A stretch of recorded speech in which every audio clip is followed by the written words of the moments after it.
Et à la une ce matin, le candidat de télé-réalité Giuseppe, condamné à un an de prison ferme pour violence et harcèlement. Guy Bedos, encore relaxé pour ses propos sur Nadine Morano. Et puis dans ce journal, je vous dirai quels sont les jeux télé auxquels les Français rêvent de participer.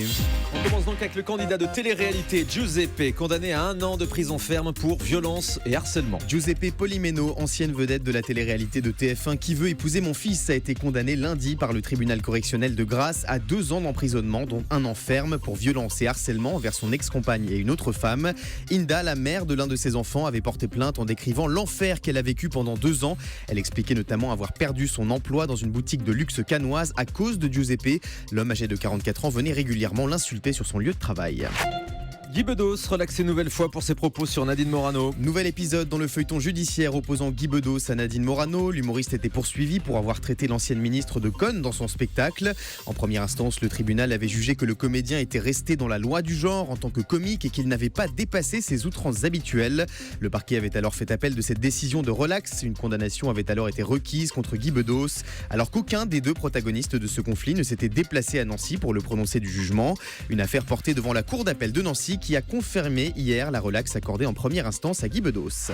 La meilleure boulangerie de France, bientôt de retour sur M6. Le 22 août prochain à 17h30, M6 lancera la 4e saison de son émission de compétition entre boulangers avec un petit nouveau dans le jury. Le truculent Norbert Tarrer remplace Gontran Cherrier, indisponible pour le tournage. Bruno Cormeret, l'autre juré de cette émission, sera quant à lui toujours de la partie.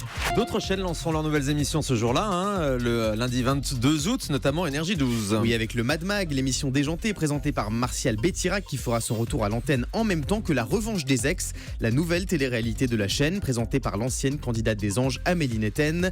Dans ce programme diffusé chaque jour à 18h15, 8 célibataires vont s'envoler pour la Thaïlande où ils passeront des vacances de rêve. Mais l'arrivée de leurs ex pourrait bien transformer ce séjour paradisiaque en cauchemar. Nouvelle télé-réalité également du côté de W9 à la rentrée. Oui, le 22 août à 18h55, les téléspectateurs de la petite sœur d'M6 découvriront les Ch'tis et les Marseillais versus le reste du monde. Une compétition entre les figures emblématiques de la télé-réalité de W9 et des candidats issus d'autres programmes comme Les Princes de l'amour, Les Anges ou encore Secret Story. Cette émission tournée à Palma de Mallorca en Espagne sera présentée par David Lantin. NT1 va lancer une nouvelle formule de confessions intimes. Dès la fin du mois d'août, la chaîne proposera un nouvel emballage pour sa mythique émission de témoignages dans laquelle on aperçoit régulièrement des fans de tuning et des jaloux maladifs. Selon Télé Loisirs, cette nouvelle formule sera tout en images et sans animateur. Christophe Beaugrand ne remplit donc pas pour une nouvelle saison du programme. Confessions intimes sera désormais découpée en plusieurs rubriques, dont une consacrée aux people. Un sondage révèle le classement des jeux télé auxquels les Français aimeraient participer. Et le jeu télé qui fait le plus rêver les téléspectateurs, c'est N'oubliez pas les paroles. Le rendez-vous quotidien de Nagui arrive en tête de ce classement. 38% des Français se verraient bien pousser la chansonnette sur France 2. N'oubliez pas les paroles est suivi de très près par Money Drop qui obtient 35% des voix. Enfin, 30% des Français aimeraient se glisser dans la peau d'un candidat de Question pour un champion sur France 3. Voilà qui va faire plaisir à notre ami Samuel Etienne. Sport, à présent changement d'horaire pour le grand match de Ligue 1 du dimanche soir sur Canal+. Programmé chaque dimanche à 21h la saison passée, le grand match de Canal+ débutera désormais à 20h45.